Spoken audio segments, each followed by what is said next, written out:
जय गुरुदेव। प्रिय गुरु भाई बहनों, जब से हम पैदा हुए तब से थोड़ी समझ बढ़ी तो माँ ने सिखाया कि पिताजी हैं ये, इनके चरण स्पर्श करो, सलाम करो, नमस्ते करो, बाय बाय करो, गुड मॉर्निंग करो, गुड इवनिंग करो, गुड आफ्टरनून करो, गुड डे करो। उसके बाद फिर लोगों ने हमको आप पड़े हुए माँ, कभी कभी तो माँ भी कहती कि मेरे पैर छू, और नहीं तो माँ नहीं कहती है और लोग बताते हैं कि भाई ये तुम्हारी माँ है, तुम उनके पैर छू। फिर माँ बताती है कि पिता के तो बताती है बड़े भाई हैं, बहन हैं, इसी तरह कहने मतलब जो भी परंपराएं अपने अपने धर्म जाति मजहब में लोग सिखाते हैं। फिर ये हुआ कि पूजा पाठ होता है, त्यौहार होता है, तो पूजा करना सिखाती हैं, मंदिर ले जाती हैं, तो कहीं नहीं कहीं श्रद्धा का बीज पैदा होता है। रामचरितमानस में भी लिखा है, कोई तर्क वितर्क से प्रभु को समझना चाहे तो नहीं समझ सकता है, क्योंकि लिखा है जे श्रद्धा संभल रही नहीं संतन कर साथ, और तिनका मानस अगम अति जिन्हें न प्रिय रघुनाथ। तो ये श्रद्धा का देश है। तो श्रद्धा पैदा होती कि भगवान है, लेकिन लड़का नहीं तर्क करता है कि ये भगवान नहीं है। चाहे वो लड़का पढ़ लिख करके इंजीनियर, डॉक्टर, वैज्ञानिक, IAS PCS कितना भी बड़ा यानी कि बौद्धिक लेवल पे पहुंच जाए, लेकिन वो अपनी परंपराओं को नहीं भूलता। क्या हिंदू, क्या मुसलमान, क्या सिख, ईसाई। अब कोई ये नहीं कहता है कि भाई पैर क्यों छुओ, सर क्यों न छुओ। कोई ये नहीं कहता है कि मुसलमानों में कि इस तरह हाथ करके क्यों दुआ मांगो, इस तरह हाथ करके क्यों नहीं मांगो। तो ये सब यानी श्रद्धा जो बता दिया गया तो बता दिया गया। अगर श्रद्धा ना होती तो जब हम गुरुजी के पास गए थे तो गुरुजी ने एक अक्षर बनाया, एक अंक बनाया, तो कहते ये एक नहीं, ये दो को एक कहने लगते। भाई उसको मान्यता प्राप्त, जिसको मान्यता दे दी गई समाज में, लेकिन पहले ही तर्क वितर्क करता तो वो ये चीज़ को नहीं समझ पाता, वो गणित नहीं पढ़ पाता, वो यानी कि हिंदी, अंग्रेजी, उर्दू, संस्कृत कोई दुनिया की भाषा नहीं समझ पाता। या आपने गणित में भी पढ़ा है कि माना पहले मान लिया जाता है। तो कहने का मतलब श्रद्धा, कहीं ना कहीं से श्रद्धा ख़त्म हो जाएगी तो फिर, और जब हम लोग पढ़ जाते हैं तब जान जाते हैं कि हाँ भाई उसको एक क्यों कहा जाता है। वो तो खाली मान्यता है, एक का निश्चिन्ह, किसी भाषा में किसी तरह, किसी भाषा में किसी तरह। लेकिन जब बचपन में लड़का तर्क कर देगा कि गुरुजी इसको सिद्ध करो कि एक ही है, तो भोले भाले लड़के को कैसे गुरुजी सिद्ध कर पाएंगे। ऐसे महात्माओं का ज्ञान विज्ञान है। तो श्रद्धा बनाए रखने के लिए, वैसे तो महात्मा कहते हैं मनु शरीर ही तुम्हारा सबसे बड़ा मंदिर है। इसके बाद भी अगर कोई आधार नहीं बनाया गया होता, यानी इतना बड़ा आधार ताजमहल से, यानी कि बहुत बड़ा आधार न बनाया गया होता। ताजमहल को दुनिया का 8वां अजूबा कहते हैं, विश्व की सबसे खूबसूरत इमारत कहा जाता है। भले वो मकबरा, लेकिन फिर भी लोग देखने आते हैं उसी बहाने। देखो दादा गुरु कितने दूरदर्शी थे, उनको मतलब था कि यानी गुरु महाराज के लिए था कि ये जो है विदेश तो ज़्यादा जाएगा नहीं अब, क्योंकि देश ही में इतना ज़्यादा भी जब उर्दू नाम में श्रद्धा पैदा नहीं होगी तो विदेश में कहते लोग हिंदी बहुत कम तो जानते कैसे मानेंगे। उनको तो पता था आगे चल के, यानी दादा गुरु का जो पीरियड था, यानी कि समझ लीजिए कि 1948 में तो शरीर छूटा, समझ लीजिए कि वो ज़्यादा दिन, बहुत ज़्यादा लंबी उम्र नहीं थी, बहुत कम भी नहीं थी उम्र। तो वो मतलब कि समझ लीजिए 19वीं शताब्दी में वो, यानी कि 19वीं शताब्दी के बाद जब 1901 के बाद का समझ लो उनका कुछ जीवों के कार्य का पीरियड ऐसा ही कुछ रहा, तो समझ लीजिए कि वो जानते थे कि 100 साल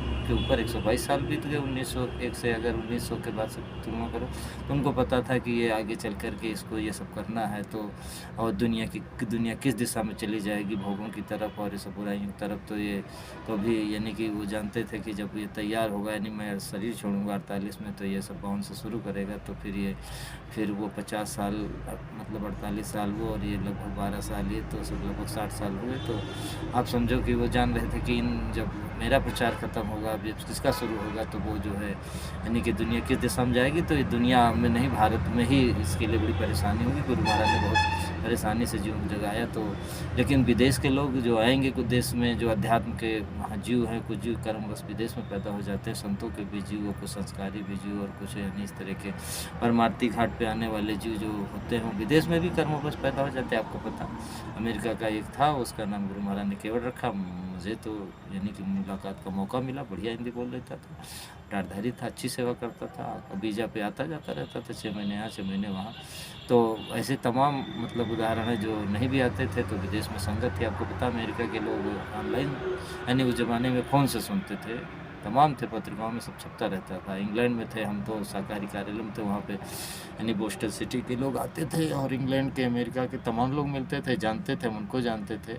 अब ये है कि 2012 के बाद फिर उनसे संपर्क नहीं रहा, वो लोग आते नहीं आते वो तो खैर वो जाने। लेकिन इस तमाम आए, विदेशी आए, इतना बड़ा मंदिर बना रजिस्टर में सब, यानी उसके जो रिसेप्शन पे जो था वो सब, उसमें सब लिखा हुआ, अनुभव लिखे हैं। तो दादा गुरु को पता था कि ये जो दुनिया के लोग आएंगे भारत में काजूबा देखने के लिए, वो एयरपोर्ट चूँकि दिल्ली में, आगरा में है नहीं, तो इधर ही से जाएंगे, तो बड़ी अच्छी जगह पे उन्होंने वो जगह दिखाई थी, कुटिया बनवाई थी। फिर उसी कुटिया गुरु महाराज से कहा कि इसको यानी कि फूंक देने के लिए। फिर हालांकि गुरु महाराज के पास से कोई, मैंने दादा गुरु के पास से किसान आया तो कहा, महात्मा जी इसको क्यों फुकवा रहे हो, हमारे पास नहीं, हमको दिला दो। तो गुरु महाराज फिर समझ लीजिए अकेले दम पे वो सब यानी कि बांस बल्ली, तो वो उसने पकड़ लिया, जो जिसको थुनिया कहते हैं, सहारा स्टेक कहते हैं, और बाकी पूरी कुटिया को उठा के गुरु महाराज अपने ही पावर से वहाँ जहाँ कहा वहाँ रख दिया, और कोई था नहीं। तो मतलब जो है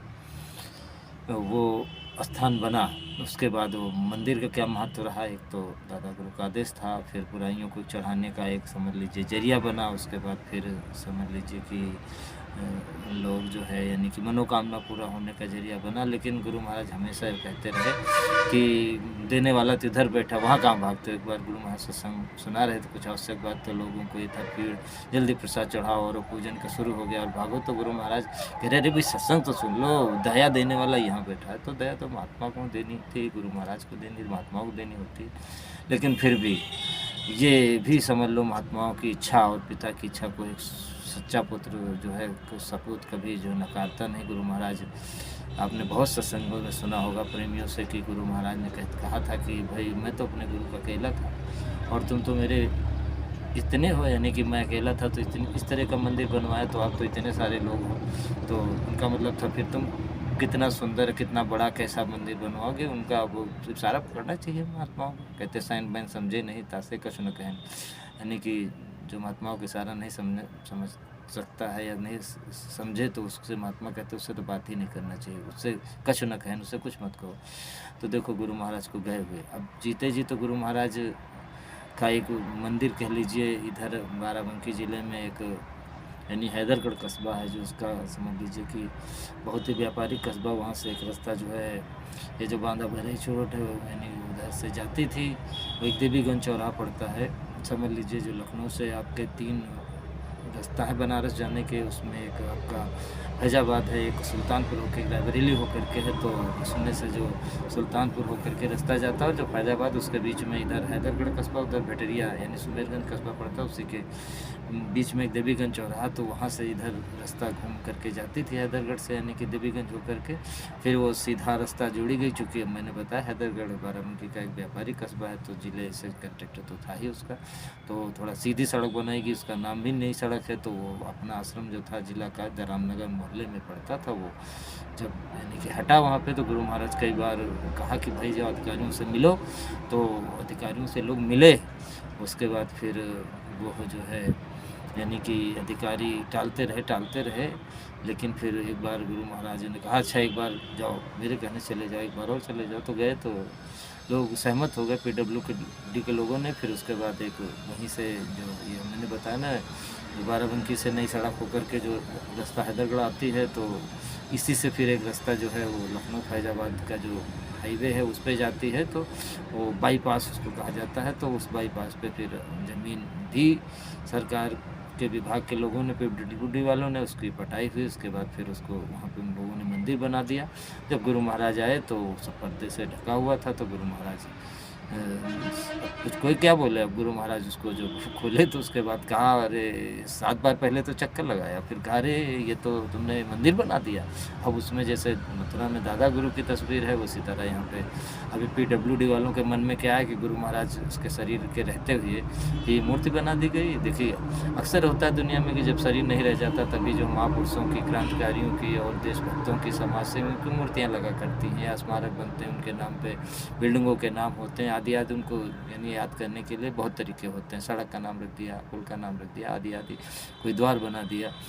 तो गुरु महाराज का तो जीते जी मंदिर है, वो अधिकारियों के मन में क्या हुआ है तो वो बन गया, लेकिन वो तो बन गया। और जो लोगों ने अपने घरों में बनाए हों, अपने आश्रम बनाए हों, वो तो एक अलग बात है। लेकिन हमारे गांव में भी एक प्रेमी थे, विजय बहादुर सिंह, वो पूजी महाराज जी से, बाबा उमाकांत जी महाराज से दिल्ली में मन में उनके था पूछेंगे मंदिर बनवाएंगे। जमींदार थे, घर बड़ा था, तीनों भाई अलग हुए। तो उसके बाद ये हुआ कि अपना घर बनेगा तो घर बनेगा, तो उनकी तो इच्छा थी कि नीचे पूरी यानी घर बनेगा, ऊपर पूरा यानी समझ लो कि मंदिर ही बन जाएगा घर, नीचे कमरे और ऊपर जो है मंदिर का आकार दे देंगे। तो बड़े भव्यता से बनाने का उनका विचार था। गुरु महाराज के का शरीर छूट ही गया था, तो वो महाराज जी ऐसे बहुत लोगों के मन में रहता है, तो एक साथ ही मन से सबका जवाब ये हो गया, मान लीजिए कि ये उनको मिल गया और लोगों का रहा ना रहा हो अलग बात है। कहा कि अरे भाई छोटे छोटे मंदिर बना के गुरु महाराज का नाम क्यों छोटा करना चाहते हो, गुरु महाराज का बहुत बड़ा मंदिर बनेगा। तो गुरु महाराज कह भी गए थे कि मैं अकेला हूँ और आप इतने हो, तो इशारा कुछ बताने की ज़्यादा बात नहीं है, आप समझ लीजिए कि बहुत बड़ा मंदिर बनेगा, गुरु महाराज बनेगा ही बनेगा। और मैं आपको जो है फिर किसी दिन विस्तार से बताऊंगा कि मंदिर मथुरा में ही बनेगा। और मंदिर के लिए गुरु महाराज ने वहाँ पे नींव भी बाबा उमाकांत जी महाराज ने तिवारी जी से 5 ईंटें रखाई थी।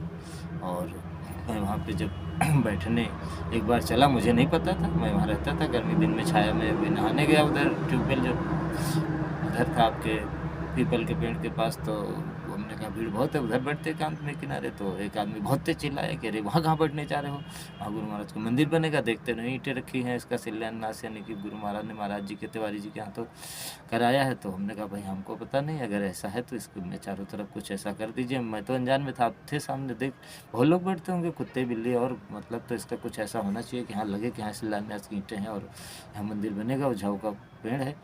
मैं आपको ये भी बता दूँ 2016 में जो भंडारा हुआ तो मथुरा वालों ने जो पर्चे नहीं छपते भंडारे कि भाई हाँ भंडारा निमंत्रण है, ये है वो जो छपते हैं, तो उन्होंने छापा और एक प्रेमी ने दिया। तो उसमें लिखा हुआ था कि वो मैं बहुत दिन तक सुरक्षित रखा हूँ, लेकिन मिल जाएगा आपको किसी न किसी के पास। तो उसमें लिखा था, और वो कोई ज़िले के लोगों ने नहीं छपाया, बाराबंकी के लोगों ने, वो तो उसमें लिखा हुआ था। वो प्रेस का नाम जो था वो मथुरा का प्रेस से छपा था, जाहिर सी बात हो सेंटर की बात थी, वो मथुरा यानी केंद्र से छप के आया था। तो उसमें लिखा था कि गुरु महाराज के शब्द लिखे थे कि इधर गुरु महाराज रहेंगे और इधर उधर मैं रहूँगा, से स्वामी जी के शब्द थे, यानी कि इधर दादा गुरु रहेंगे, उधर स्वामी जी का मतलब था, और हम दोनों लोग एक दूसरे को देखते रहेंगे। तो यानी कि मंदिर तो मथुरा में ही बनेगा। और समझ लीजिए कि मंदिर के लिए महाराज जी ने कहा भी कि मंदिर जो है बनना चाहिए। उनसे बहुत पुराने लोगों ने महाराज जी से कहा कि भाई देखो स्वामी जी को भी इतना समय हो गया और आप मंदिर नहीं बना रहे हो। तो खैर जो है फिर इन लोगों ने ध्यान नहीं दिया। तो अब आप समझो कि जो मंदिर के नाम पे भी नहीं एक हो सकते जो गुरु महाराज का मंदिर ना बनवाने की इच्छा रखता हो, तो वो गुरु महाराज से कितना प्रेम करता होगा। अब आप समझ लीजिए कि क्योंकि सुनाई तो बहुत पहले पड़ा था, पैसा भी लोग इकट्ठा कर रहे थे, 2012 के बाद से एक मंदिर बनेगा, उसके लिए चंदा चुटकी जो भी इन्होंने इकट्ठा की, खैर वो आप लोग ज़्यादा बेहतर जानते होंगे। लेकिन ये है कि फिर मंदिर अभी पिछले जनवरी में हम लोगों ने प्रेमियों ने छोटे लोगों के पास गए, यानी कि अपने अपने जो करीबी थे गुरु भाई, बड़े स्तर में जिला स्तर के लोग जिला स्तर पे गए कि और कहा कि भाई सभी लोग मथुरा भी गए कि भाई चलो मंदिर आप ही कब्जा आपका है, मंदिर बनेगा। तो महाराज जी ने कहा, उमाकांत तिवारी जी महाराज ने कहा, बाबा उमाकांत जी महाराज ने कहा कि भाई मैं भी हर तरह से कर दूंगा, यानी कि धन से भी। अब उनके पास तो धन है नहीं, उन्होंने कहा मैं प्रेमियों से सहयोग करवा दूंगा। और फिर ये है संतों के पास तो सब कुछ होता है, जब नाम होता है तो नाम में ही सब कुछ, नाम में ही परमात्मा और सारी सृष्टि समाई, नाम ही परमात्मा, तो संतों के पास सब होता है। तो कहा कि मैं धन से सहयोग करवा दूंगा, और यानी हर तरह से, मन से भी, यानी अब हर तरह का मतलब हो गया, तन मन धन, यानी कि महाराज जी यानी तिवारी जी महाराज जो है मेरे बाबा ओमकान जी महाराज चाहते हैं, मन से भी चाहते हैं और तन से भी। अगर मौका मिला तो तन से भी मैंने उनको, उनके साथ मैंने सेवा किया, बहुत इस उम्र में भी बहुत तेज़ सेवा कर रहे थे। मैं तो बड़ा थोड़ा वो था कि मैं बहुत ताकत गुरु महाराज ने दे रखी थी, लेकिन सच बताऊं कि उनके आगे तो हम जीरो ही अपने को समझे कि, तो तन से सेवा और फिर समझ लीजिए कि धन से सेवा और फिर मन से सेवा के लिए जब तैयार हैं तो लोग क्यों नहीं तैयार हैं, इस पे आप चिंतन करिए। इन्हीं समझ लीजिए कि भावनाओं विचारों के साथ मैं आपसे विदा लेता हूँ। कहने सुनने में जो भी बात आपको बुरी लगती हो, हमेशा की तरह मैं आपसे माफ़ी मांगता हूँ। जय गुरुदेव।